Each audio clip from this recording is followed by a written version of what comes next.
దత్తాత్రేయం శివం శాంతం అవధూతం దిగంబరం భక్తాభీష్టప్రదం వందే గ్రంథరూపేణ సంస్థితం. శ్రీ గురులీలాత్మక శ్రీపాద శ్రీవల్లభ శ్రీ నృసింహ సరస్వతి శ్రీ దత్తాత్రేయ పరబ్రహ్మణే నమః. 1వ అధ్యాయము గురువారపు పారాయణం. ఓం శ్రీ గణేశాయ నమః. ఓం శ్రీ సరస్వత్యై నమః. ఓం శ్రీ గురుభ్యో నమః. శ్రీపాద శ్రీవల్లభ శ్రీ నృసింహ సరస్వతి దత్తాత్రేయ గురుభ్యో నమః. శుక్లాంబరధరం విష్ణుం శశివర్ణం చతుర్భుజం ప్రసన్నవదనం ధ్యాయేత్ సర్వవిఘ్నోపశాంతయే. ఓ గణపతి, నీకు నమస్కరిస్తున్నాను. త్రికరణ శుద్ధిగా నిన్ను ధ్యానించి నమస్కరించేటి భక్తులకు సర్వాభిష్టముల నసుగు అభయప్రదుడవు. శ్రీ గురులీల అను ఈ గ్రంథమును వ్రాయుట గురుతరమైన బాధ్యతగా తీసుకుని పరబ్రహ్మ స్వరూపమైన శ్రీ దత్తాత్రేయుని అవతార విశేషములను వ్రాయుటకు ఉపక్రమించినాను. నీ చల్లని చూపులు నాపై ప్రసరింపచేసి ఎట్టి విఘ్నములు రాకుండా నన్ను ఆశీర్వదింపము. సరస్వతీ నమస్తుభ్యం వరదే కామరూపిణి విద్యారంభం కరిష్యామి సిద్ధిర్భవతు మే సదా. జననీ సరస్వతీదేవి, నీవు చదువుల రాణివి, సకల విద్యాప్రదాయనివి, సమస్త జీవుల యందు బుద్ధి రూపముగా ఉన్న పరదేవతవు నీవు. శ్రీ గురులీల అను ఈ ఉత్తమ గ్రంథమును సద్గురు దత్త ప్రచార నిమిత్తమై లోక కళ్యాణార్థమై ధర్మ సంరక్షణార్థమై రచన గావించుటకు ప్రయత్నమునరించితిని. నీ వాడించినట్లు కలము నాడించదను. ఈ భారము నీది, భావము నీది, పదములు నీవి, గ్రంథము నీది. నా ఎనుదది నా యందు ఏనాడో నశించినది కావున సర్వము నీ ఆధీనము. సదా నింబవృక్షస్య మూలాదివాసాత్ సుధాశ్రావిణం తిక్తమప్యప్రియంతం తరం కల్పవృక్షాదికం సాధయంతం నమామీశ్వరం సద్గురుం సాయినాథం. సమస్త సద్గురు సాయినాథునికి ప్రణామములు. సాయిదేవ, నీ చరణ కమలములయందు దృష్టి నుంచి దత్తాత్రేయుని అవతార లీలా విశేషములను శ్రీ గురులీల అను గ్రంథము పేర వ్రాయ సంకల్పించితిని. పరిపూర్ణ దత్తావతారమైన తమరి సంపూర్ణ అనుగ్రహమును పొంది వ్రాయ సంకల్పించితిని. తమరి కృపాకటాక్ష వీక్షణములను జ్ఞానభిక్షను ప్రసాదించి కైవల్య పదమును పూలబాటలో ప్రజలందరినీ ఈ గ్రంథము ద్వారా నడిపింతురని ఆశిస్తున్నాను. గంధర్వ నగరంలో శ్రీ నృసింహ సరస్వతి స్వామివారి మహిమ లోక ప్రసిద్ధమై దూర దూర ప్రాంతాల నుంచి కూడా ఎందరెందరో వచ్చి వారి అనుగ్రహమును పొంది పెళ్లి కాని వారి పెండ్లిని, సంతానము లేనివారు సంతానమును, కూడుగుడ్డలు లేనివారు ధనధాన్యముల సమృద్ధి, అనారోగ్యముగా ఉన్నవారు సంపూర్ణ ఆయురారోగ్యములు పొందుతున్నారు. నామధారకుడు అనే బ్రాహ్మణుడు శ్రీ నృసింహ సరస్వతి స్వామివారి పాద పద్మములు దర్శించవలనని తహతహతో గాంగాపురం పయనమయ్యను. నామధారకుడు గురుదేవులను చూడవలనను ఆకాంక్ష ఎక్కువగా ఉన్నను మనస్సులో మాత్రము చింతాక్రాంతుడై ఉన్నాడు. శ్రీ నృసింహ సరస్వతి స్వాముల వారిని స్మరించి తన కష్టములను మనస్సులోనే ఈ విధంగా మొరపెట్టుకున్నాడు. స్వామి నృసింహ, అందరి కష్టాలను తొలగించే మీ నామస్మరణతో నా కష్టాలు ఎందుకు తొలగడం లేదు? అందుకు నా పాపాలే కారణమైతే సర్వపాపహరమైన మీ నామం వాటిని ఎందుకు నశింపచేయటం లేదు? గురువే త్రిమూర్తి స్వరూపమని వేదాలు స్మృతులు చెబుతున్నాయి. తలచిన వెంటనే గురువే ఫలితం ఇస్తాడని ఈ కలియుగంలో శ్రీ నృసింహ సరస్వతి స్వామి అంతటి గురువని కీర్తి వచ్చింది కదా. మరి నా పట్ల అదెందుకు నిరూపణ కావట్లేదు? మీపై నాకు భక్తి కుదరడం లేదెందుకు? నన్ను అనుగ్రహించే సమయం ఇంకా రాలేదు అనడం సర్వసమర్థులైన మీకు తగదు. ఇంతకుముందు నీవే దిక్కని మిమ్మల్ని సేవించని మాట నిజమే. సేవిస్తేనే ప్రసాదించేది దానమెలా అవుతుంది? రాజు అనేటువంటి వాడు కూడా తన దేశంలో పుట్టిన వారిని రక్షిస్తాడు. మా పూర్వీకులందరూ మిమ్మల్ని నిష్కామంగా సేవించినందుకైనా మీరు నన్ను రక్షించాలి. మీరు నాపై అలిగినట్లుగా తోస్తున్నది. అది మీ సాటివారి పట్ల తగునేమో గాని అల్పుడైన నా యందు తగదు. ఇందుకు నేను చేసిన తప్పులే కారణమేమో. అజ్ఞానినైనా నేను తప్పులు చేయడం సహజం. మీ యొక్క కృపా దృష్టిని ఎలాగైనా నా యందు ప్రసరింపచేసి నన్ను రక్షించాలి. నాకు మీరు తప్ప వేరు దిక్కు లేదు. దయామయుడు కరుణామయుడు అయిన మీ కారుణ్యమేమైనది ప్రభు. ఈ విధంగా శ్రీ నృసింహ సరస్వతి స్వామి వారిని కళ్ళ నీళ్లు పర్యంతం వేడుకున్నాడు. శోష వచ్చి కొద్ది దూరంలో ఒక చెట్టు కింద విశ్రమించాడు. ఆ వెంటనే అతనికి ఒక స్వప్నము వచ్చింది. ఆ స్వప్నములో ఒక యోగి పుంగవుడు జడలు, పులితోలు, నారబట్టలు ధరించి దర్శనమిచ్చాడు. ఆ యోగి పుంగవుడు తన నెత్తిపై చేయి పెట్టి ఆశీర్వదించిన అనుభవం కూడా కలిగింది. నిద్ర నుంచి లేచేసరికి కూడా ఆ స్వప్నము, ఆ యోగి, ఆ అనుభవము అలాగే గుర్తుకు వస్తున్నాయి. ఆ యోగి యొక్క రూపాన్ని ధ్యానిస్తూ గంధర్వపురంలోనికి ప్రవేశించాడు. ఓం శ్రీ దత్తాయ గురవే నమః. ఓం శ్రీపాదస్వామినే నమః. ఓం శ్రీ నృసింహ సరస్వత్యై నమః. శ్రీపాద శ్రీవల్లభ శ్రీ నృసింహ సరస్వతి దత్తాత్రేయ గురుభ్యో నమః. 1వ అధ్యాయము సంపూర్ణం. 2వ అధ్యాయము శ్రీ గణేశాయ నమః. శ్రీ సరస్వత్యై నమః. శ్రీ గురుభ్యో నమః. శ్రీపాద శ్రీవల్లభ శ్రీ నృసింహ సరస్వతి దత్తాత్రేయ గురుభ్యో నమః. నామధారకుని మనస్సున స్వప్నంలో కనిపించిన ఆ యోగి పుంగవుడి రూపము చెరగరాని ముద్ర వేసుకున్నది. ఆ మూర్తిని ప్రత్యక్షంగా దర్శించుకోవాలనే తపన తీవ్రమైనది. అతడు కొద్ది దూరం వెళ్ళేసరికి కృపాకరుడు, ద్వంద్వాతీతుడు అయిన ఒక యోగి స్వప్నములో దర్శనమిచ్చిన యోగి వలె ప్రత్యక్షముగా ఉన్నాడు. నామధారకునికి రోమంచితమై, కంఠం గద్గదమై, కన్నులు ఆనంద బాష్పాలతో నిండాయి. అతడు ఆనంద పారవస్యంతో, స్వామి, సద్గురోత్తమా, నేను ఎన్నో కష్టాల్లో ఉన్నాను. మా పూర్వీకులందరూ శ్రీ నృసింహ సరస్వతి స్వామి వారి భక్తులు. వారిని ఆర్తితో ప్రార్థిస్తూ ఉంటే తమరి స్వప్న దర్శనమైనది. స్వామి, తమరెవరు, ఎక్కడ ఉంటారు, ఏం చేస్తుంటారు అని అడిగి ప్రార్థించాడు. ఆ యోగి పుంగవుడు ఇలా అన్నాడు. నాయనా, ఎవరి భక్తులు తప్పక భుక్తిని ముక్తిని పొంది తీరుతారో, ఎవరిని యోగులు కూడా ధ్యానిస్తారో అట్టి సంపూర్ణ దత్తావతారమైన శ్రీ నృసింహ సరస్వతి స్వామివారి శిష్యుణ్ణి నేను. నన్ను సిద్ధుడు అని అంటారు. లోక కళ్యాణ నిమిత్తం నేను సంచారిస్తుంటాను. అప్పుడు నామధారకుడు, స్వామి, శ్రీ నృసింహ సరస్వతి స్వామివారి యొక్క మహిమ చాలా గొప్పదని విన్నాను నేను. మా పూర్వీకులందరూ కూడా వారి భక్తులే. కానీ నేను కష్టాల్లో పడి ఎంత ప్రార్థించినా నన్ను ఆయన అనుగ్రహించలేదు. ఎందుకని, నాపై కోపం ఎందుకు అని అడిగాడు. సిద్ధయోగి ప్రేమతో ఇలా చెప్పాడు. నాయనా, నేను చెప్పేదే శ్రద్ధగా విను. భక్త వత్సలుడైనటువంటి సద్గురువు తన యొక్క కృపను అన్ని జీవులపైనను ఎల్లప్పుడూ సమానంగానే ప్రసరిస్తాడు. ఆయన్ని అంతగా సేవించినా గాని నీ కష్టాలు పోలేదంటే ఆశ్చర్యం కలుగుతున్నది. నీవు ఆయన్ను అనుమానించి ఉండాలి. అందుకే నీకు ఇన్ని కష్టాలు వచ్చాయి. నీకు గురుభక్తి ఇంకా కుదరలేదు. శ్రద్ధ లేనివాడు, విశ్వాసము లేనివాడు ఎవరి చేత ఎన్నడూ అంగీకరింపబడడు. గురువు త్రిమూర్తుల స్వరూపము. బ్రహ్మ, విష్ణు, రుద్రులు. తన భక్తుని శపించినా గురువు వాణ్ణి రక్షించగలడు. కానీ గురువే శపిస్తే వాణిని రక్షించగలవారు ఎవరూ లేరు. అయినా కూడా ఆయన ఎన్నడూ ఎవరి మీద కోపించలేదు. అప్పుడు నామధారకుడు, సద్గురువు త్రిమూర్తి స్వరూపం అన్నారు కదా, ఆయన ఎలా అయ్యారు అని అడిగాడు. అంతా సిద్ధయోగి నాయన. మొదట పరమాత్మ అనేటటువంటి వాడు ఒకడే ఉన్నాడు.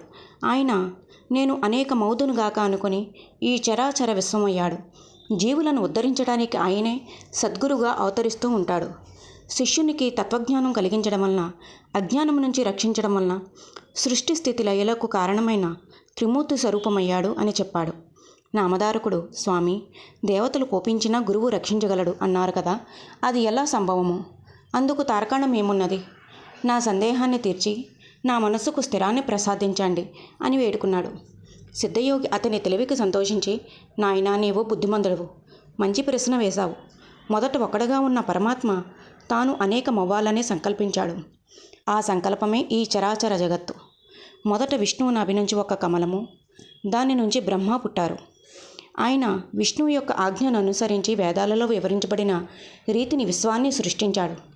ఆయన మొదట బ్రహ్మనిష్ఠులైన సనక సనందన సనత్కుమార సనస్సు జాతులను, ఆ తర్వాత ప్రజాపతులను, ఆ తర్వాత ముల్లోకాలను సృష్టి చేశాడు.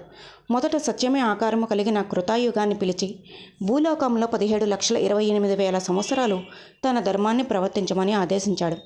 ఈ కృతాయుగము యజ్ఞోపవితము మొదలైన ఆభరణాలను ధరించి ఉంటుంది. జ్ఞానము, వైరాగ్యము ఈ కృతాయుగపు లక్షణాలు. ఆ తర్వాత ఆయన త్రేతాయుగాన్ని పిలిచి భూమిపై 12,96,000 సంవత్సరాలు ధర్మాన్ని ప్రవర్తింపచేయమని ఆదేశించాడు. ఈ త్రేతాయుగం దృఢమైన శరీరం కలిగి యజ్ఞ సామాగ్రిని చేతిలో ధరించి ఉంటుంది. అందుకే ఈ యుగంలో అందరూ ధర్మశాస్త్రాలను ఎరిగి యజ్ఞ యాగాదులను అనుష్ఠించారు. ఆ తర్వాత ద్వాపర యుగాన్ని పిలిచి భూమిపై 8,64,000 సంవత్సరాలు తన ధర్మాన్ని ప్రవర్తింపచేయమని ఆదేశించాడు. ఖడ్గము, మంచపు కోడు, ధనుర్బాణాలు ధరించి ఉంటుంది ఈ ద్వాపర యుగం. అందుకే ఈ యుగంలో శాంతి, ఉగ్రత్వము, దయ, కాఠిన్యము మిశ్రమమైనటువంటి భావాలతో మానవుడు జీవించాడు. అటు తర్వాత కలిపురుషుని పిలిచాడు బ్రహ్మ. ఈ కలిపురుషుడు మలినుడు. తగవులంటే అతనికి ఎంతో ఇష్టము. కలి అంటే తగవు అని అర్థం. ఇతడు తన ఎడమ చేతిలో మరమావయవాన్ని, కుడి చేతితో నాలుకను పట్టుకుని ఆనందంతో గంతులు వేస్తూ వచ్చాడు. బ్రహ్మ అతన్ని చూసి నవ్వి అతని యొక్క వికృత చేష్టకు అర్థం ఏమిటి అని అడిగాడు. కలి నేను మానవులందరినీ కాముకులుగాను నా బానిసలుగా చేసుకుని వారు ఉత్తమ గతిని పొందకుండా చేస్తాను, అదే నా చేష్టకు అర్థమని కలి చెప్పాడు. అప్పుడు బ్రహ్మ 4,32,000 సంవత్సరాలు భూలోకానికి వెళ్ళి తన ధర్మాన్ని ప్రవర్తింపచేయమని ఆదేశించాడు. అప్పుడు కలిపురుషుడు భయంతో వణికిపోతూ, స్వామి, నేను నిద్ర, కలహము, సోమరితనము ఇష్టపడేవాణ్ణి. కొంగ జపం చేసే దొంగ సన్యాసులు, స్త్రీలను మాయ మాటలతో నమ్మించి మోసం చేసేవారు నాకెంతో ఇష్టలు. ఎందరో ధర్మపరులున్న భూలోకానికి వెళ్ళి నేనెలా నా ధర్మాన్ని ప్రవర్తింపచేయగలను అని అడిగాడు. అప్పుడు బ్రహ్మ, ఓ కలి, శివకేశవులు ఒక్కరే అని తలచి పూజించేటటువంటి వారిని, తల్లి, తండ్రి, గురువు, దైవమును గౌరవంతో చూసేటటువంటి వారిని, భక్తితో స్వధర్మాన్ని ఆచరించేటటువంటి వారిని నీవు ఏమీ చేయలేవు. ఇట్లు కాక మిగతా వారందరూ నీ వశం అవుతారు. ముఖ్యంగా గురుసేవలో నిమగ్నమైనటువంటి వారిని మాత్రము నీవు ఏమీ చేయలేవు అని అన్నాడు. అప్పుడు కలి గురువు గురించి ప్రత్యేకంగా చెబుతున్నారే, అందుకు తార్కాణం ఏమి అని అడిగాడు. గురువే పరబ్రహ్మ స్వరూపము. గురువు యొక్క కృపాదృష్టి చేతనే సకల విఘ్నములు నివారించబడును.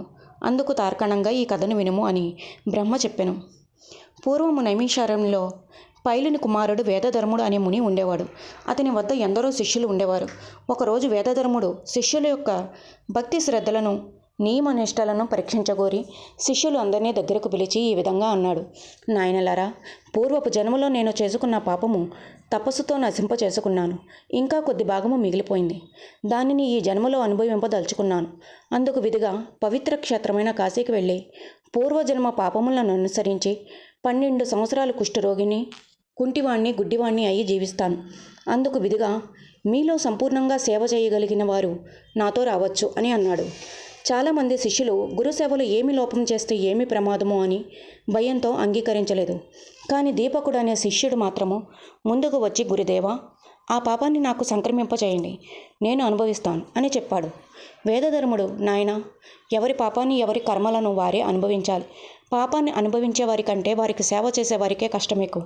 అందుకు ఇష్టమైతే రావచ్చు అన్నాడు.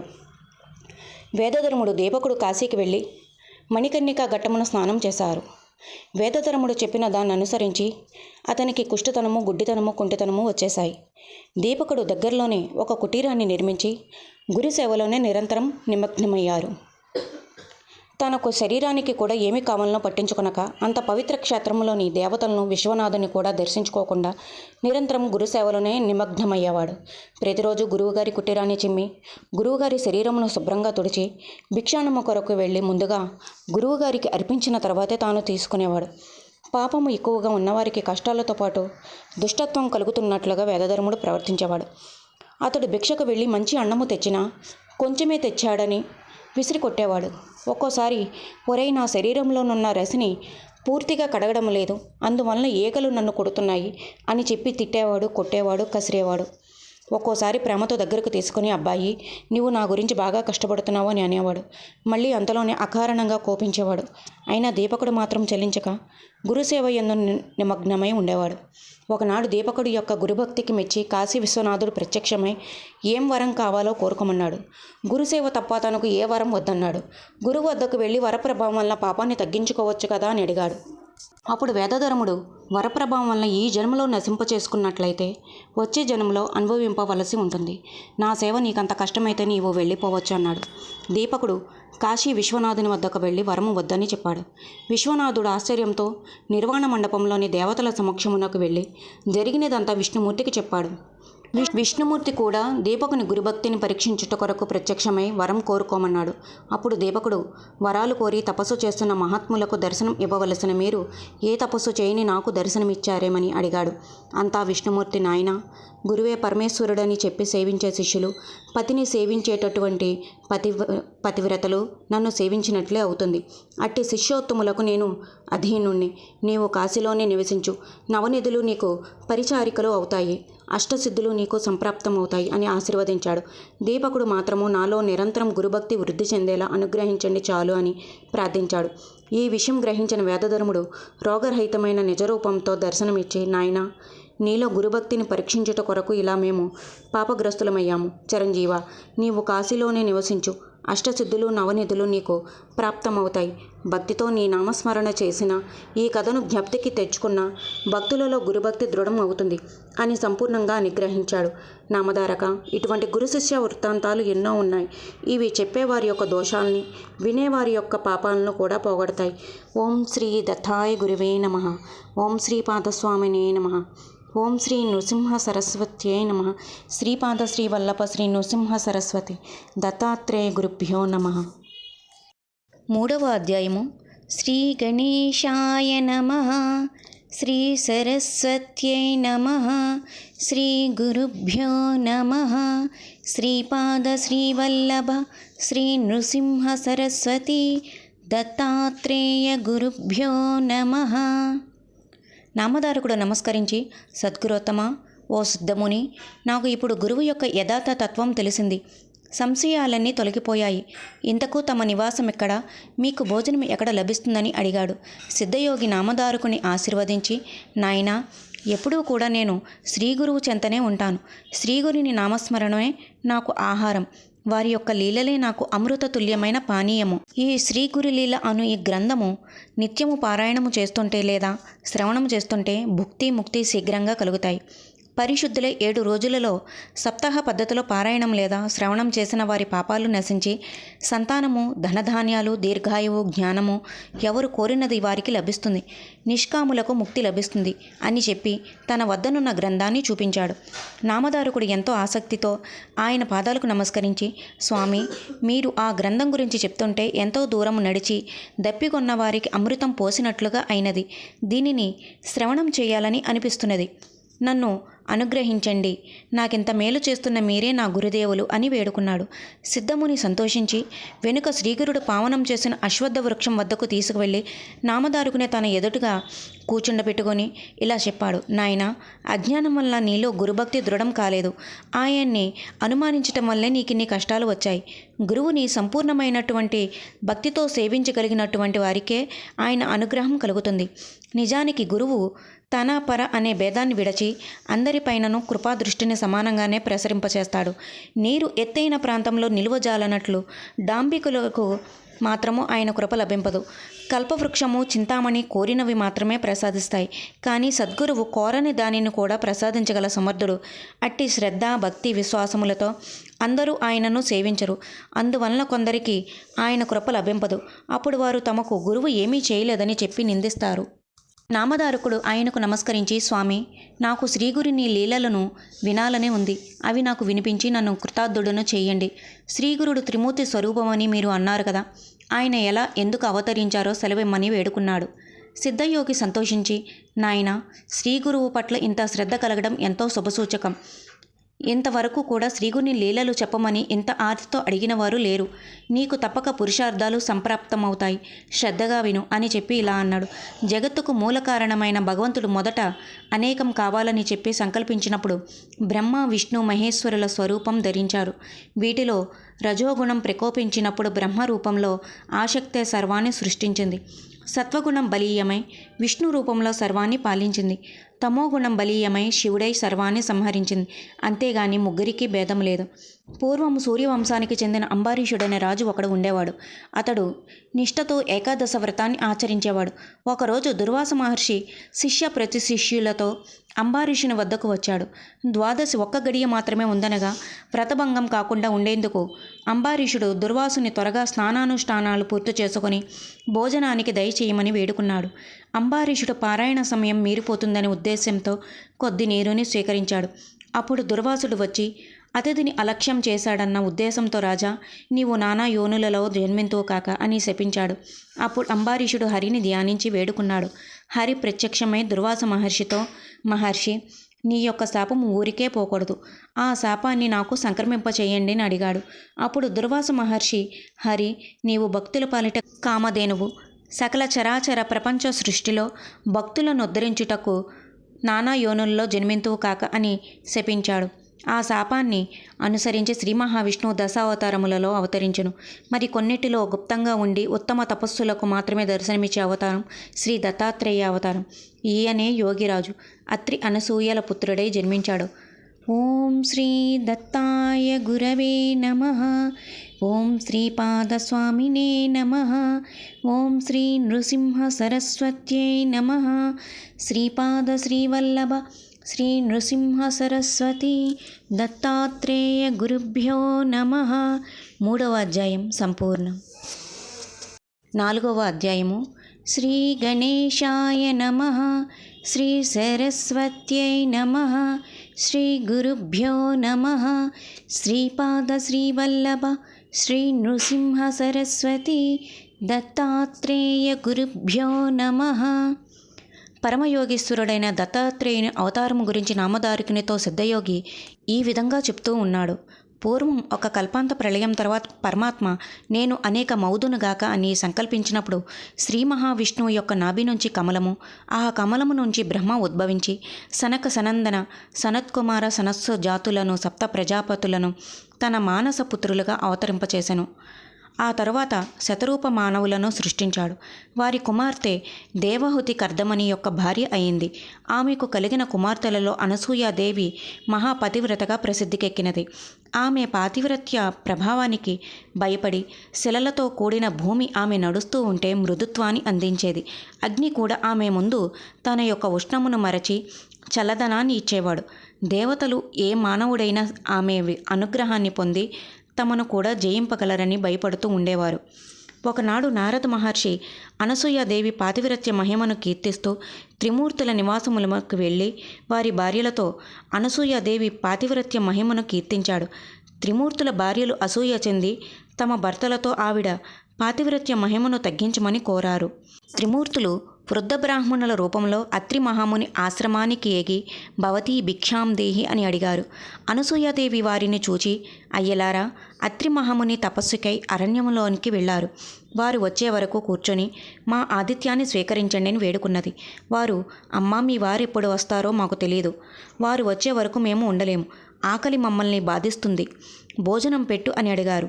అనసూయాదేవి కుటీరంలోనికి వెళ్ళి భోజనాదులు తయారు చేసి బయటకు వచ్చి భోజనానికి దయచేయండని చెప్పింది.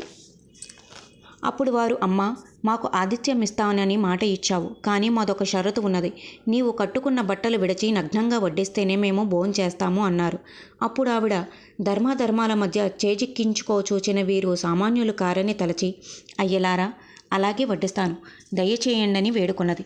వాళ్లకు కాళ్ళు కడుక్కొనుటకు నీళ్లు ఇచ్చి భోజన ఆసనములను అలంకరించి విస్తళ్ళు వేసి దయచేయమని వారితో చెప్పి కుటీరములోనికి వెళ్ళి అత్రి మహర్షి యొక్క పాదుకలతో స్వామి గృహస్థుల ఇంటికి దేహి అని వచ్చిన వారికి చేతనైనది సమర్పించవలనని నియమమున్నది కదా, అట్లు కాక నియమాన్ని మీరితే గృహస్థుల యొక్క పుణ్యాన్ని ఆకలితో తిరిగి వెళ్ళిన అతిథి తీసుకుపోతాడు అనున్నది శాస్త్రవాక్యము.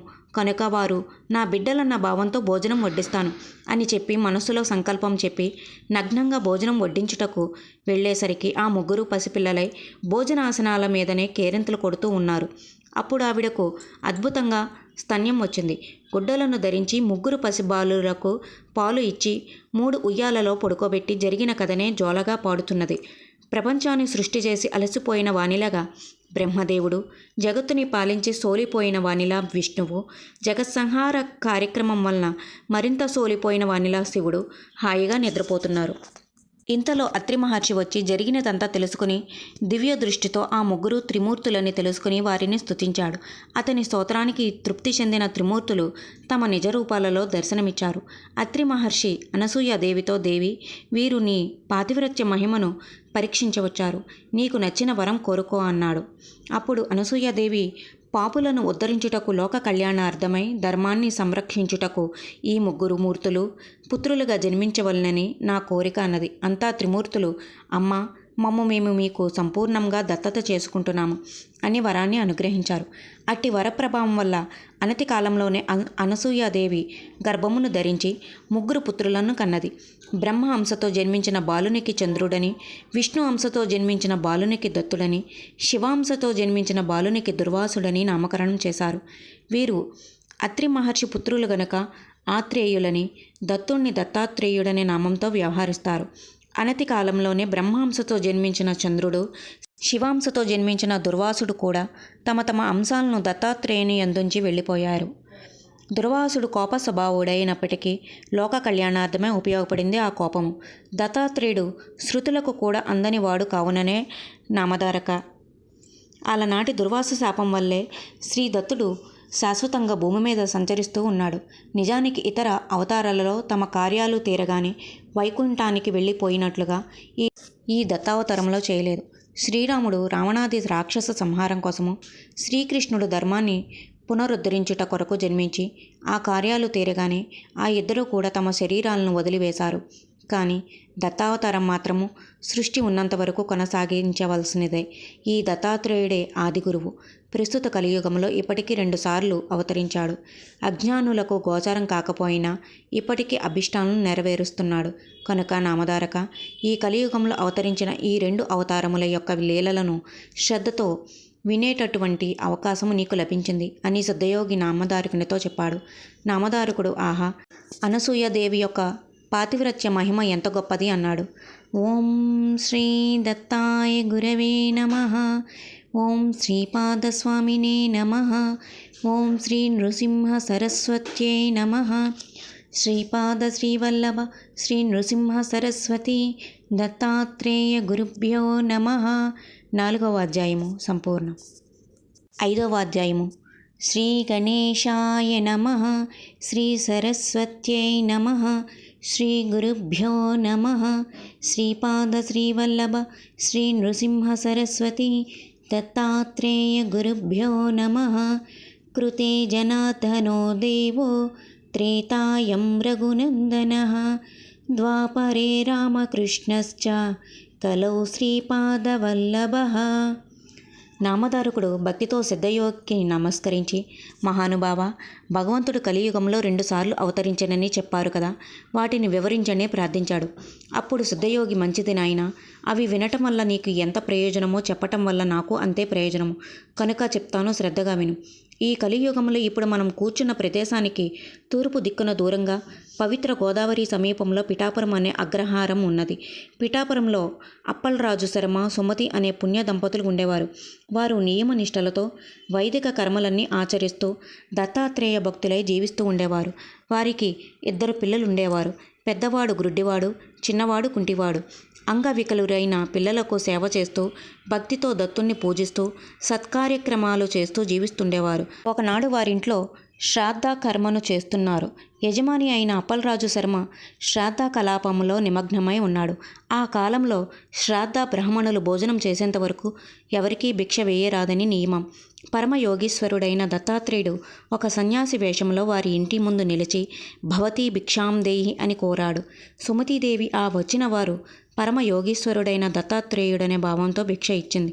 శ్రాద్ధకలాపంలో నిమగ్నుడైన భర్తకి ఈ సంగతి తెలియదు. నామధారక, ఆ యోగి పుంగవుడు తన నిజరూపమైన దత్త దర్శనాన్ని అనుగ్రహించాడు. నామధారక, ఆనాటి స్వామిని చూడటానికి 1000 కన్నులు చాలవు. కర్పూర కాంతి కలిగిన దేహంతో జడలు పులితోలు ధరించి దర్శనాన్ని ఇచ్చి శ్రీదత్తుడు ఆమెతో, అమ్మ, శ్రాద్ధ బ్రాహ్మణులు ఇంకా భోజనం చేయకముందే నేను దత్తాత్రేయుడననే భావంతో భిక్ష ఇచ్చావు, నీకేమి కావాలో కోరుకోమని అన్నారు. ఆవిడ సర్వ శుభ లక్షణాలు కలిగిన మీ వంటి పుత్రుని పొందాలని నా ఆకాంక్ష అని కోరినది. అమ్మ, నీకు వరాన్ని అనుగ్రహిస్తున్నాను, కానీ ఆ బిడ్డ నీ చెప్పు చేతల్లోనే ఉండాలని కోరుకోకూడదు. అతడు చెప్పినట్లే జరగాలి అని అన్నాడు.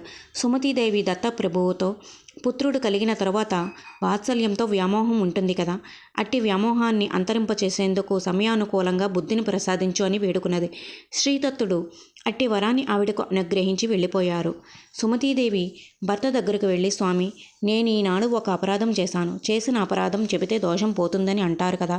శ్రాద్ధ బ్రాహ్మణులు భోజనం చేయకముందే మధ్యాహ్న సమయంలో ఒక సన్యాసి వచ్చి భిక్ష అడిగారు. వారు శ్రీ దత్తస్వరూపమే అని భావించి నేను భిక్ష ఇచ్చాను. తర్వాత గుప్తంగా ఉన్న తన దత్తాత్రేయ స్వరూప దర్శనము నాకు అనుగ్రహించారు. తనతో సమానమైన పుత్రుడు జన్మిస్తాడని వరాన్ని ఇచ్చారు అని చెప్పింది. అప్పలరాజు శర్మ, దేవి, నీవు చేసినది అపరాధం కాదు. దానివలన నీకే దోషము అంటుకోదు. పరమ కారుణ్యమూర్తి అయిన దత్తాత్రేయుడు తాము నిత్యము పూజిస్తున్న భక్తుల ఇండ్లకు మధ్యాహ్నం వేళ భిక్షకుని రూపంలో భిక్షకు వస్తారని శాస్త్రం చెబుతున్నది కదా. అయినా శ్రాద్ధ బ్రాహ్మణులకు వడ్డించిన భోజనమును విష్ణు అనే భావంతో మనము సమర్పిస్తాము కదా. అట్టిది సాక్షాత్తు విష్ణువే వచ్చి భిక్షను తీసుకున్నాడంటే మన అదృష్టమే కదా అన్నాడు. వారిద్దరూ శ్రీదత్తుడిచ్చిన దివ్య అనుగ్రహ దర్శనం వలన సంతృప్తి చెంది జీవించసాగారు. కొద్ది కాలంలోనే సుమతీదేవి గర్భమును ధరించింది. ఒక భాద్రపద శుద్ధ చతుర్థి నాడు ఉదయం శుభముహూర్తంలో కాలాతీతుడు, పుట్టుక లేనివాడు అయిన భగవంతునికి జన్మనిచ్చింది. జ్యోతిష్కులు శిశువు యొక్క జన్మలగ్నమును గణించి సాక్షాత్తు దత్తుడే వారింట వెలసెనని చెప్పిరి. ఆ శిశువు యొక్క పాదాలలో శ్రీచక్రమును చూచి శ్రీపాదుడు అని నామకరణం చేశారు. శుక్లపక్ష చంద్రునిలాగా శ్రీపాదుడు పెరిగి పెద్దవాడయ్యాడు. చిన్నతనములోనే షట్శాస్త్ర నిపుణులు కూడా ఆయన వద్ద విద్యార్థులై కృతజ్ఞులయ్యారు. ఇలా 16 సంవత్సరములు వచ్చాయి. శ్రీపాదునికి తగిన కన్యను చూసి పెండ్లి చెయ్యాలనే ఉద్దేశంతో తల్లిదండ్రులు వివాహ ప్రయత్నాలను ఆరంభించారు. ఒకనాడు శ్రీపాదుడు తల్లిదండ్రులతో, మీరు నాకు వివాహం చేయవలదు. నేను సన్యాసం స్వీకరిస్తాను. సర్వ శుభ లక్షణములు కలిగిన కన్య నాకు సిద్ధముగా ఉన్నది. ఆమె పేరు యోగశ్రీ అని అన్నారు. తల్లిదండ్రులెంతో దుఃఖించి, నాయన, నీవు భగవత్ అవతారమే కావచ్చు. మా పూర్వజన్మ పుణ్యములను అనుసరించి నీవు మా గర్భమున జన్మించావు. కానీ మాకు ఉన్న పుత్రులలో ఒకడు కుంటివాడు, ఇంకొకడు గుడ్డివాడు. నీవు సన్యాసించి మా దగ్గర లేకుండే పోతే వారిని చూస్తూ మేమెలా బతకాలి అని అడిగారు. అప్పుడు శ్రీపాద వల్లభుడు తన అన్నలైన కుంటివాడిని, గుడ్డివాడిని దగ్గరకు తీసుకొని తన అమృతతుల్యమైన అపూర్వమైన హస్తమును వారి నెత్తియందు ఉంచాడు. ఆ మహానుభావుని హస్తస్పర్శ వల్ల కుంటివాడు, గుడ్డివాడు సంపూర్ణ ఆయురారోగ్యవంతులై అద్భుత తేజస్సుతో ప్రకాశిస్తూ ఉన్నారు. ఈ అద్భుత సన్నివేశం చూసిన తల్లిదండ్రులకు శ్రీపాదుడు కేవలం తమ పుత్రుడు అని ఇంట పెట్టుకోవడం కేవలం అవివేకమని అనిపించింది. అంతేకాక పుత్ర వ్యామోహం కూడా అంతరించింది. అప్పుడు సుమతీదేవి స్వామిని ఇలా ప్రార్థించింది. ప్రభు, నీ మాయ చేత నిన్ను ఇప్పటి వరకు నా పుత్రుడని చెప్పి భ్రమించాను. అనంతకోటి బ్రహ్మాండాలు నీలోనే ఇమిడి ఉన్నాయి. నా భ్రాంతి తొలగించు అని ప్రార్థించింది. అంతా శ్రీపాదుడు తన సంపూర్ణమైన దత్తస్వరూపాన్ని మరొకసారి తల్లికి దర్శనమిచ్చాడు. కోటి సూర్యుల కాంతితో, కోటి చంద్రుల చల్లదనంతో సంపూర్ణమైన ఆ దత్తస్వరూపాన్ని చూచిన వారికి అమృతంలో ముంచివేసేలా దర్శనమైంది. అప్పుడు శ్రీపాదుడు తల్లితో, అమ్మా, నీవిప్పుడు దర్శించిన రూపం నిరంతరం ధ్యానిస్తూ ఉండు. త్వరలో ఈ అజ్ఞానందకారాన్ని దాటి నీవు నా సాయుధ్యమును పొందగలవు. నీ కొడుకులిద్దరూ 100 ఏళ్లు సుఖంగా జీవించి మిమ్ములను భక్తితో సేవిస్తారు. మీరు కూడా లోకమాన్యులవుతారు. ఆ సోదరులిద్దరూ శ్రీపాద స్వామిని భక్తితో స్తుతిస్తూ ఉంటే మీరు తల్లిదండ్రులను ప్రత్యక్ష దైవాలుగా భావించి వారిని సేవించి తరించండి. నేను సన్యాసించాలి అని వారితో చెప్పి తల్లిదండ్రులకు 3 ప్రదక్షిణ చేసి సన్యాసం స్వీకరించి పాదచారి అయి ద్వారక, కాశీ, బృందావనము మొదలగు పుణ్యక్షేత్రాలను దర్శిస్తూ బదరీ వెళ్ళి అటు తర్వాత గోకర్ణం చేరారు. ఇక్కడ మహాబలేశ్వర రూపంలో సాక్షాత్తు శంకరుడే నివసిస్తుంటాడు. ఈ లింగాన్ని ప్రతిష్ఠించిన వాడు గణేశుడు. ఈ క్షేత్రం సజ్జనులకు నెలవు. అందువల్లనే ఈ క్షేత్రాన్ని భక్తులను ఉద్ధరించుట కొరకు శ్రీపాదస్వామి అక్కడకు వెళ్ళాడు అని సిద్ధయోగి నామధారకునితో చెప్పాడు. ఓం శ్రీ దత్తాయ గురవే నమః. ఓం శ్రీపాదస్వామినే నమః. ఓం శ్రీ నృసింహ సరస్వత్యై నమః. శ్రీపాద శ్రీవల్లభ శ్రీ నృసింహ సరస్వతి దత్తాత్రేయ గురుభ్యో నమః. 5వ అధ్యాయము సంపూర్ణం. 6వ అధ్యాయము శ్రీ గణేశాయ నమః. శ్రీ సరస్వత్యై నమః. శ్రీ గురుభ్యో నమః. శ్రీపాద శ్రీవల్లభ శ్రీ నృసింహ సరస్వతి దత్తాత్రేయ గురుభ్యో నమః. నామధారకుడు ఇలా అడిగాడు. కాశీ, బదరీ, కేదారం వంటి పుణ్యక్షేత్రాలు ఎన్నో ఉన్నాయి కదా. వారు గోకర్ణానికి వచ్చారని మీరు చెప్పారు. ఆ క్షేత్రం యొక్క ప్రాధాన్యతను నాకు వివరించవలసిందని ప్రార్థించాడు. దానికి సిద్ధయోగి ఈ విధంగా చెప్పాడు. పూర్వము రావణాసురుని తల్లి కైకసి కైలాసాన్ని పొందగోరి రోజు ఇసుకతో చేసిన శివలింగాన్ని పూజిస్తూ ఉండేది. ఒకనాడు రావణాసురుని తల్లి పూజను చూసి కైలాస పర్వతాన్ని తీసుకురావాలని కైలాసానికి వెళ్ళి శివుడు ధ్యాన నిమగ్నుడై ఉన్న సమయంలో కైలాస పర్వతాన్ని భుజస్కంధాలపై ఎత్తుకున్నాడు. దేవతలందరూ ఆ దుశ్చర్యను చూసి ఆ ఆపద నుంచి రక్షించమని శివుడు వేడుకున్నారు. అప్పుడు పరమశివుడు కైలాస పర్వతం కింద రావణాసురుడు అణిగిపోయేటట్లుగా తన ఎడమకాలి బొటన వేలితో కైలాస పర్వతాన్ని అదిమపట్టాడు.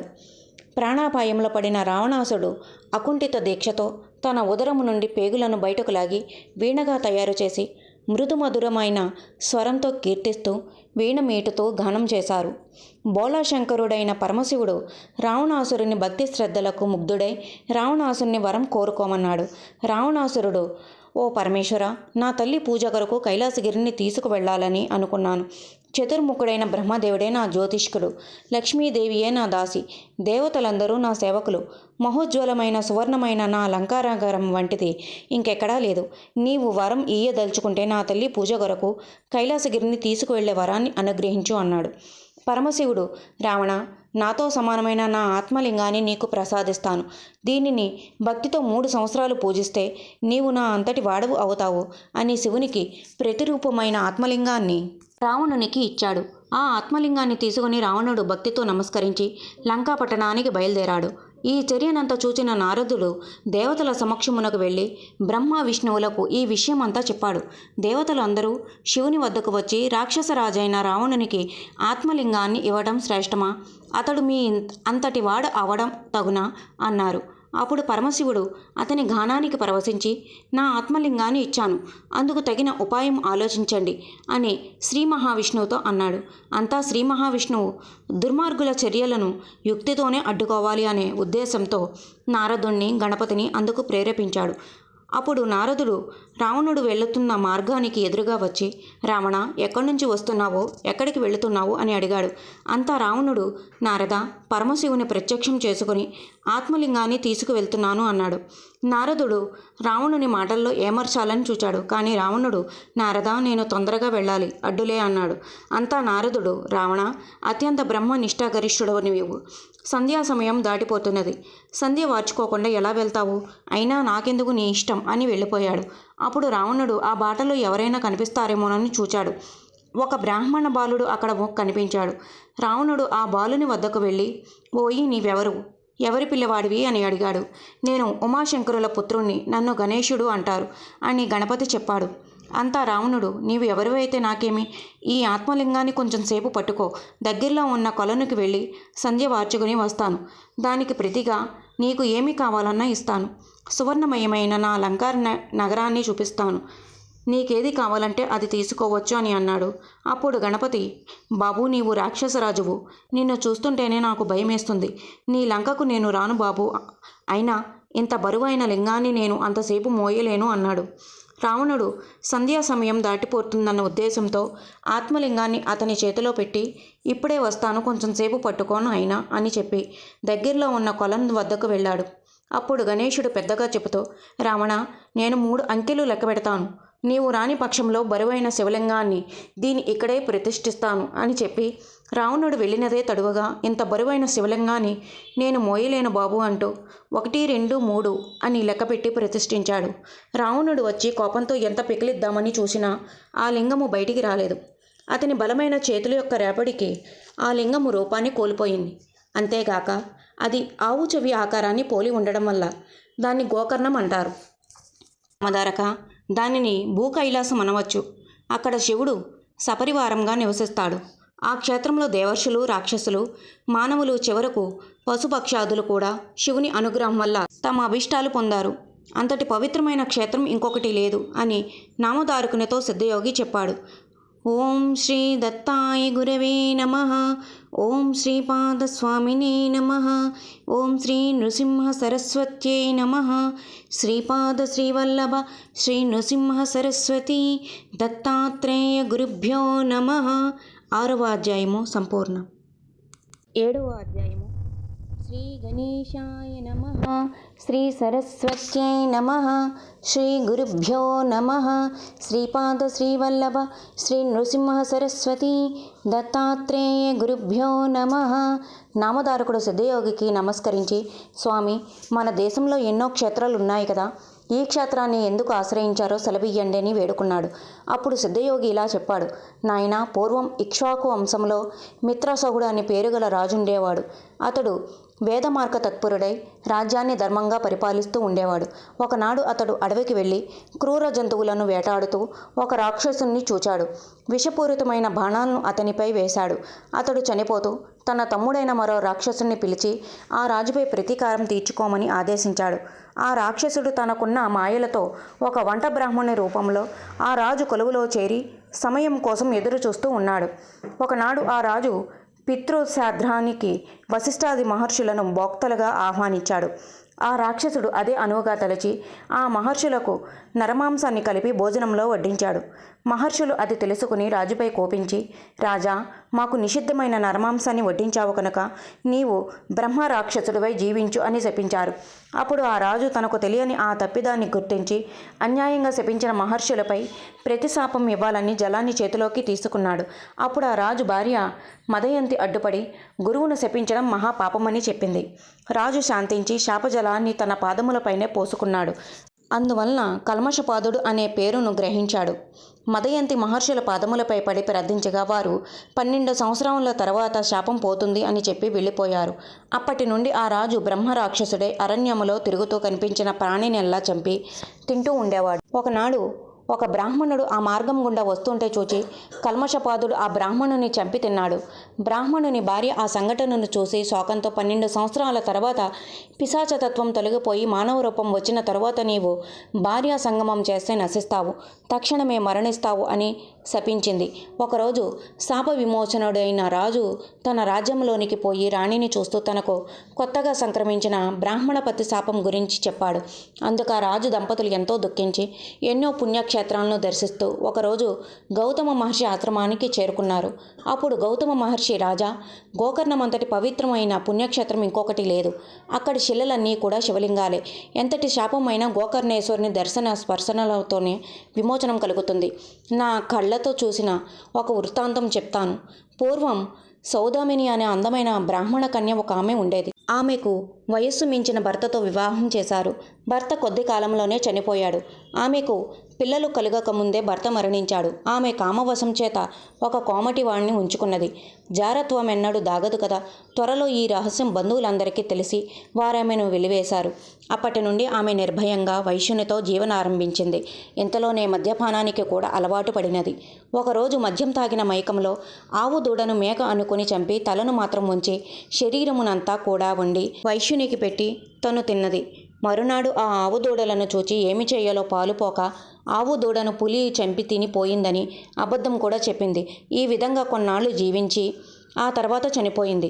ఆ తరువాత పూర్వజన్మలో చేసుకున్న పాపములను అనుసరించి ఒక పేద కుటుంబంలో పుట్టుగుడ్డి కుష్ఠరోగియే జన్మించింది. కొద్ది కాలంలోనే ఆమె తల్లిదండ్రులు చనిపోయారు. ఆమెను చూచి అందరూ అసహ్యించుకునేవారు. భిక్ష చేసుకుని ఏదో వచ్చింది మాత్రమే తింటూ బ్రతుకుతుండేది. ఒకరోజు భిక్షకని బయలుదేరి ఊరంతా తిరిగినా భిక్ష దొరకలేదు.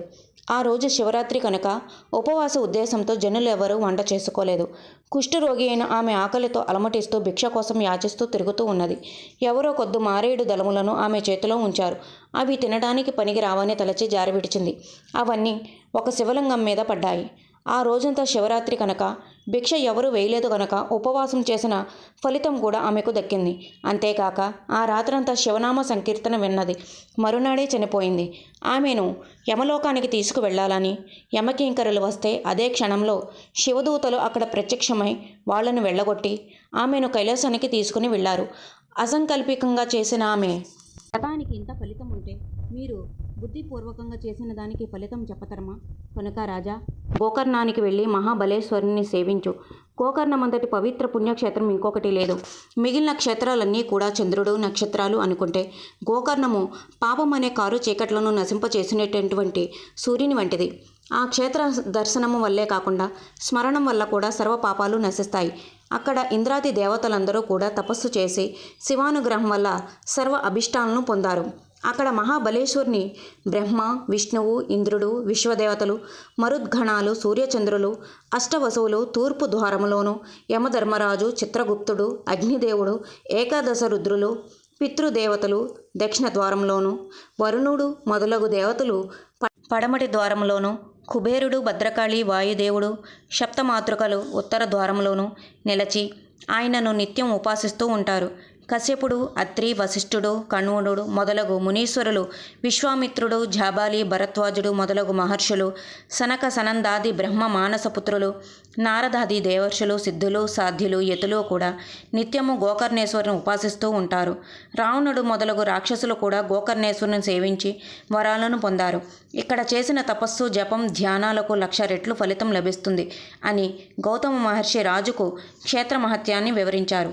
అప్పుడు ఆ రాజు గోకర్ణం వెళ్ళి మహాబలేశ్వరుని సేవించి కొత్తగా సంక్రమించిన బ్రాహ్మణ పత్ని శాపం నుంచి విముక్తుడయ్యాడు. కనుక ఓ నామధారక, ఎందరో మహానుభావులు తపస్సు వల్ల ఈ గోకర్ణం పరమ పవిత్రమైంది. గణపతి కూడా ఇక్కడ శివలింగాన్ని స్థాపించడం జరిగింది. అందుకే పరమసాధు జీవనుడైన శ్రీపాదస్వామి కూడా ఈ క్షేత్ర మహత్యాన్ని పునరుద్ధరించారు. ఆ తర్వాత ఆయన కృష్ణా తీరంలో కురువపురం వెళ్ళి అక్కడ గుప్తంగా జీవించారు. ఓం శ్రీ దత్తాయ గురువే నమః. ఓం శ్రీపాదస్వామినే నమః. ఓం శ్రీ నృసింహ సరస్వత్యై నమః. శ్రీపాద శ్రీవల్లభ శ్రీ నృసింహ సరస్వతి దత్తాత్రేయ గురుభ్యో నమః. 7వ అధ్యాయం సంపూర్ణం. 8వ అధ్యాయము. శ్రీ గణేశాయ నమః. శ్రీ సరస్వత్యై నమః. శ్రీ గురుభ్యో నమః. శ్రీపాద శ్రీవల్లభ శ్రీ నృసింహ సరస్వతి దత్తాత్రేయ గురుభ్యో నమః. నామధారకుడు భక్తితో నమస్కరించి, స్వామి, శ్రీపాద వల్లభుడు గోకర్ణంలో ఎంతకాలం ఉన్నారు? అసలు సంపూర్ణ దత్తస్వరూపమైన ఆయన పుణ్యక్షేత్రాల్లో దర్శించాల్సిన అవసరం ఏమున్నది? ఈ సందేహం నివృత్తి చేసి అటుపైన నాకు శ్రీపాదస్వామి వారి లీలలను తెలియచేయండి అని చెప్పాడు. అప్పుడు సిద్ధయోగి నాయన నామధారక, శ్రీపాదుడు గోకర్ణంలో 3 సంవత్సరాలు నివసించారు. ఆ తర్వాత శ్రీశైలం వెళ్ళారు. అక్కడ 4 నెలలు ఉండి అక్కడ నుంచి నివృత్తి సంగమానికి వెళ్ళి స్నానం చేసి అక్కడ కృష్ణ, వేణి అనే నదుల సంగమం వల్ల ఆ క్షేత్రం పవిత్రమైంది. అంతేకాక శ్రీపాదులు అక్కడ నివసించడం వల్ల ఇంకా లోక విఖ్యాతమైంది ఆ ప్రదేశం. అక్కడ శ్రీపాదస్వామిని భక్తితో కొలిస్తే సర్వకామ్యములు నెరవేరుతాయి. అక్కడ నుంచి శ్రీపాదస్వామి అదృశ్యులై మరొక అవతారం ధరించారు. అయినా కానీ మరొక దేహంతో గుప్త రూపంలో అక్కడే స్థిరంగా ఉన్నారు. శ్రీపాద వల్లభులు సాక్షాత్తు భగవంతుడే. వారి పాదాలలో సర్వతీర్థక్షేత్రాలు ఉంటాయి. అయినప్పటికీ ఆయన పుణ్యక్షేత్రాలను దర్శించటానికి గల కారణం, పుణ్యక్షేత్రాలు కానీ పుణ్య నదులు కానీ భక్తుల యొక్క పాపాలు చిరకాలం కడిగివేయడం వల్ల చివరికి అవి కూడా మలినం అవుతాయి. అప్పుడు అవి శ్రీపాదుల వంటి మహాత్ముల యొక్క స్పర్శ కొరకు తహతహలాడుతూ ఉంటాయి. వారి స్పర్శ తగిలిన వెంటనే పవిత్రం అవుతాయి. అందువల్లనే శ్రీపాదస్వామి క్షేత్ర సందర్శనం చేశారు. కురువాపురంలో వేద విధుడైనటువంటి ఒక బ్రాహ్మణుని యొక్క భార్య అంబిక మహాపతివ్రత. పూర్వకర్మ వలన ఆమెకు పిల్లలెందరో పుట్టి చనిపోతూ ఉండేవారు. ఎంతో కాలమునకు ఒక పిల్లవాడు జన్మించాడు. లేక కలిగిన సంతానం వలన అంబిక ఆ పిల్లవాన్ని ఎంతో గారాభంగా చూచుచున్నది. అతనికి ఉపనయనం చేయాలని తల్లిదండ్రులెంతో ప్రయత్నించారు. కానీ అతడు బుద్ధిమాంద్యం వలన గాయత్రి మంత్రం కూడా అనుష్ఠించలేకపోయాడు. చివరికి అతడు తిండిపోతుగా, సోమరిపోతుగా తయారయ్యాడు. తండ్రి పిల్లవాణ్ణి దండన ద్వారా ప్రయోజనంలోనికి తీసుకురావాలని కొడుతూ ఉండేవాడు. అంబిక అది చూచి, వాడు లేక కలిగిన పిల్లవాడు, వాణ్ణి మీరు కొట్టవద్దు, కొడితే నేను మీ ఎదుటే బావిలో దూకి ప్రాణం తీసుకుంటానన్నది. చివరికి ఆ బ్రాహ్మణుడు పిల్లవాడు అజిగాళస్తనం వలె వ్యర్థుడు అని తలచి ఊరుకున్నాడు. కొన్నాళ్లకు ఆ దిగులుతోనే మరణించాడు. అంబిక ఇరుగు పొరుగు ఇళ్లలో పాచి పనులు చేసి సోమరిపోతూ అయిన కొడుకును పోషిస్తూ ఉండేది. ఊరి వారందరూ ఆ పిల్లవాడిని చూచి, ఓరి పండితపుత్ర, నీ బ్రతుకు వ్యర్థము, అంతటి మహాపండితుని కడుపున చెడబుట్టావు, చదువు లేకపోతే మంచినీళ్లు మోసుకునైనా బ్రతకరాదా అని హేళన చేస్తుండేవారు. ఒకరోజు ఆ పిల్లవాడు ఆ హేళనను భరించలేక ఆత్మహత్య చేసుకుందామనే ఉద్దేశంతో పరుగు పెడుతున్నాడు. అతని తల్లి అయిన అంబిక కూడా వ్యర్థమైన కొడుకును చూస్తూ లోకుల పరిహాసములు తట్టుకోలేక కొడుకు వెంట పరిగెడుతూ ఉన్నది. వారికి శ్రీపాదస్వామి ఎదురై, అమ్మ ఏమిటి విశేషము అని అడిగారు. తన వృత్తాంతమంతా ఆవిడ తెలిపింది. అప్పుడు శ్రీపాదస్వామి అమ్మ, శివపూజలోనే జీవితమంతా గడుపు. ఆత్మహత్య మహాపాపము. అందువల్ల నీవు జీవించి ఎంతటి కష్టములైన ఓర్మితో భరించి దుష్కర్ముల నుంచి విముక్తులవటం చాలా మంచిది. అంతేకాక వచ్చే జన్మలో నా అంతటి కుమారుని పొందగలవు అన్నారు. అప్పుడు అంబికాస్వామి శివపూజ యొక్క ప్రాశస్త్యాన్ని వివరించమని ప్రార్థించింది. అంతా శ్రీపాదస్వామి అమ్మ, పూర్వం ఉజ్జయిని రాజ్యాన్ని చంద్రసేనుడు అనే రాజు పరిపాలిస్తుండేవాడు. అతని యొక్క మిత్రుడు మణిభద్రుడు. అతడు మిక్కిలి శివపూజ దురంధరుడు. శివుని యొక్క వరప్రభావంలో చింతామణిని పొందాడు. ఆ మణి యొక్క విలువ లెక్కకు మీరినదని తెలుసుకుని శత్రురాజులు వారిపై దండెత్తి చేజిక్కించుకోవాలని ప్రయత్నిస్తూ ఉండేవారు.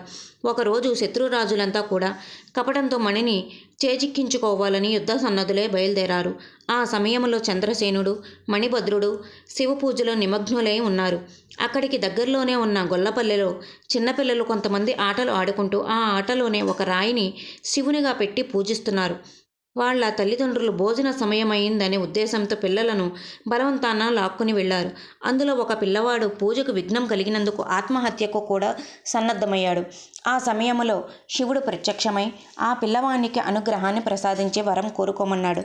అప్పుడు ఆ పిల్లవాడు పూజకు విఘ్నం కలిగినందుకు బాధపడుతూ తల్లి చేసిన అపరాధమును మన్నించమని వేడుకున్నాడు. శివుడు ఆ పిల్లవానికి అతని తల్లి తెలియక చేసిన అపరాధం గనక అయినను వాళ్ళు చేసిన పూజ చూసింది కనుక మరుజన్మలో శ్రీకృష్ణుని తల్లి యశోదగా జన్మిస్తుందని వరాన్ని అనుగ్రహించాడు. అప్పుడు ఆ పిల్లలు పూజ చేసేటటువంటి రాయిలో అద్భుతమైన తేజస్సు వెలువడి వింత కాంతితో ప్రజ్వలిల్లసాగింది. అప్పుడే శివపూజ ముగించిన మణిభద్రుడు, చంద్రసేనుడు ఇద్దరూ అంత ప్రకాశం ఎక్కడి నుంచి వస్తున్నదో అని చూసి భగవంతుని అనుగ్రహం వల్ల వచ్చిన ప్రకాశం అని తెలుసుకున్నారు. చంద్రసేనుడికి కీడు చేయతలచడం మహాపాపమని శత్రురాజులు వెనుదిరిగి వెళ్ళిపోయారు. అప్పుడు చంద్రసేన, మణిభద్రులు ఆ ప్రకాశాన్నంతా చిన్నపిల్లలు చేసిన శివపూజ ఫలితమని తలచి ఆ పిల్లవానికి గోపాధిపత్యమును ధనమును ఇచ్చి వెళ్ళిపోయారు. ఆ తర్వాత ఆ పిల్లవాని తల్లి యశోదగా జన్మించి విష్ణువుకు జనని అయ్యింది. అందువలన అమ్మ, నీవు కూడా శివపూజ చేస్తే వచ్చే జన్మలో నా అంతటి కుమారుణ్ణి పొందగలవు అని అన్నారు. అప్పుడు అంబికాస్వామి, శివపూజ వల్ల కలిగే ఫలితం వచ్చే జన్మలో కదా, ఇప్పుడు ఇంతటి మూర్ఖ బాలుని పెట్టుకుని నేను ఎన్నాళ్ళో జీవించాలి, మీరే దయ చూడాలి అని కుమారుణ్ణి శ్రీపాదస్వామి ఎదుటకు తీసుకువచ్చింది. శ్రీపాదులు ఆ బాలుని తలపై చేయి ఉంచి ఓంకారాన్ని ఉచ్చరించారు. వెంటనే ఆ బాలుడు వేద పండితుడై వక్త అయి బృహస్పతి అంతటి జ్ఞాని అయ్యాడు. అప్పుడు శ్రీపాదస్వామి ఆమెతో, అమ్మ, దుఃఖం విడిచి నీ జీవిత శేషమంతా కూడా శివపూజలో గడుపు, వచ్చే జన్మలో నా అంతటి కుమారుడు కలుగుతాడు అని వరాన్ని ఇచ్చారు. ఆమె పరమానంద భరితురాలై పుత్రునితో తన ఊరి వచ్చి జీవితమంతా శివార్చనలో గడిపి తరించింది. ఓం శ్రీ దత్తాయ గురవే నమః. ఓం శ్రీపాదస్వామినే నమః. ఓం శ్రీ నృసింహ సరస్వత్యై నమః. శ్రీపాద శ్రీవల్లభ శ్రీ నృసింహ సరస్వతి దత్తాత్రేయ గురుభ్యో నమః. 8వ రోజు పారాయణం సంపూర్ణం. 9వ అధ్యాయం. శ్రీ గణేశాయ నమః. శ్రీ సరస్వత్యై నమః. శ్రీ గురుభ్యో నమః. శ్రీపాద శ్రీవల్లభ శ్రీ నృసింహ సరస్వతి దత్తాత్రేయ గురుభ్యో నమః. సిద్ధయోగి నామధారకునితో ఇలా అన్నాడు. నాయనా, శ్రీపాదుని రూపంలో అవతరించిన దత్తస్వామి సాక్షాత్తు భగవంతుడు, సకల తీర్థ స్వరూపుడు. సాధకులకు సన్మార్గాన్ని చూపించుటకు ప్రతిరోజు 3 కాలాలలో కృష్ణానదికి వెళ్ళి స్నానము, అనుష్ఠానము నిర్వహించుకుని మఠానికి తిరిగి వస్తుండేవారు. ఎవరి కృపాదృష్టి వలన భక్తులకు గంగా స్నాన ఫలితం కంటే ఎక్కువ ఫలితం లభిస్తుందో అటువంటి స్వామికి నదీ స్నానంతో పని ఏమున్నది? శ్రీపాదులు ప్రతిరోజు కృష్ణానది సంగమానికి స్నానమునకు వెళ్ళి వచ్చే సమయంలో ఒక చాకలివాడు నమస్కరించుతూ ఉండేవాడు. ప్రతిరోజు నమస్కరించుతూ ఉండడం వల్ల అతనిలో సాత్విక చింతన బయలుదేరి మఠానికి వెళ్ళి ముంగిలి ఊడ్చి నీళ్లు చల్లుతుండేవాడు. ఒకరోజు శ్రీపాదస్వామి నవ్వుతూ అతనితో, ఒరేయ్, నీవు రాజువై జన్మించి రాజ్యం ఏలుతావురా అన్నారు. అతనికి ఆ మాటలు అర్థం కాలేదు. కొద్ది దినముల తర్వాత ఒకరోజు గుడ్డలు ఉతుకుటకు నది వద్దకు వెళ్ళి అతడు జలక్రీడకని వచ్చిన ఒక యవనరాజుని చూచి అతని వైభోగమును చూచి ఆ రాజు ఎంతటి గొప్ప అదృష్టవంతుడో కదా అని తలిచాడు. ఇంతలో శ్రీపాదస్వామి సంగమునకు స్నానమునికై వచ్చారు. అతడు స్వామికి నమస్కరించి, స్వామి, ఆ యవనరాజు వైభవం చూస్తుంటే ఆశ్చర్యము, ఆనందము కలుగుతున్నాయి. అతడు ఎంతటి అదృష్టవంతుడో కదా, కానీ మీ స్థితియే నిజమైన స్థితి అనిపిస్తున్నది అన్నాడు. శ్రీపాదస్వామి అతనితో, నాయనా, నీవు రాజ్యభోగాలు కావాలని కోరుకుంటున్నావు కదా, నిజం చెప్పు అని అడిగారు. అతడు చెప్పడానికి సంశయిస్తుంటే, నాయన, మనసులో కలిగిన సంకల్పం జరిగి తీరవలసిందే. సంకల్పం అనుసరించి కర్మ జరుగుతుంది. ఎట్టి భావములో అట్టి సంకల్పములు, ఎట్టి సంకల్పములో అట్టి కర్మలు. నిజం చెప్పు, నీవు రాజ్యభోగాలను ఈ జన్మలో కోరుకుంటున్నావా లేక వచ్చే జన్మలో కావాలని కోరుకుంటున్నావా అన్నారు. ఆ చాకలివాడు శ్రీపాదస్వామికి నమస్కరించి, స్వామి, ఇప్పుడు నేను ముసలివాడను అయిపోయాను, తృప్తిగా అనుభవించలేను, వయసు ముదిరిపోతున్నది అన్నాడు. శ్రీపాదస్వామి, నాయన, వచ్చే జన్మలో యువన రాజవంశంలో వైడూర్య నగరానికి రాజువై జన్మిస్తావు అని ఆశీర్వదించారు. చాకలివాడు, స్వామి, నేను రాజుగా ఉన్నప్పటికీ మీ కృపాదృష్టి నాకు ఉండాలి, మీ దర్శన స్పర్శన భాగ్యము నాకు ఉండాలి అని ప్రార్థించాడు. అంతా శ్రీపాదస్వామి, నాయన, అప్పుడు మేము నృసింహ సరస్వతి అనే సన్యాసి రూపంలో ఉంటాము, మా దర్శనం తప్పక లభిస్తుంది, ఇక నీవు వెళ్ళి రావచ్చు అని ఒక వింతైన చిరునవ్వును అతని వైపు చూసి నవ్వారు. ఆ చాకలివాడు అక్కడికక్కడే క్రిందపడి చనిపోయాడు. శ్రీపాదస్వామి ఇలాంటి లీలలను ఎన్నో చేస్తూ కురువపురంలోనే కొంతకాలం నివసించారు. ఒకప్పుడు ఆయన, మేము అంబికకు జీవితాంతం శివపూజ చేస్తే మరుజన్మలో మా వంటి పుత్రుడు కలుగుతాడని ఆశీర్వదించాను. మాతో సమానుడు మరొకడు లేడు కనుక మేమే ఆమె గర్భాన జన్మించి మా మాట నిలబెట్టుకోవాలి అని తలచారు. అటు తర్వాత ఆయన ఒక ఆశ్వయుజమాసం కృష్ణ ద్వాదశి హస్త నక్షత్రమున శ్రీపాద వల్లభుడు కృష్ణానదిలో అంతర్హితులై మరొక చోట మరొక రూపంలో అవతారాన్ని దాల్చారు. అయినప్పటికీ గుప్త రూపంలో ఆయన ఇక్కడే ఉన్నారని తెలిపే సంఘటనలు ఎన్నో ఉన్నాయి. భక్తి శ్రద్ధలతో కురువపురం దర్శించే వారికి ఆ స్వామి ప్రత్యక్షుడే. అందుచేతనే కురువపురం అంతటి పుణ్యక్షేత్రం అయింది. ఓం శ్రీ దత్తాయ గురవే నమః. ఓం శ్రీపాదస్వామినే నమః. ఓం శ్రీ నృసింహ సరస్వత్యై నమః. అనంతకోటి బ్రహ్మాండ నాయక రాజాదిరాజ యోగిరాజ పరబ్రహ్మ శ్రీ దత్తాత్రేయ శ్రీపాద శ్రీవల్లభ శ్రీ నృసింహ సరస్వతి మహారాజ్ కీ జై. 9వ అధ్యాయము సంపూర్ణం.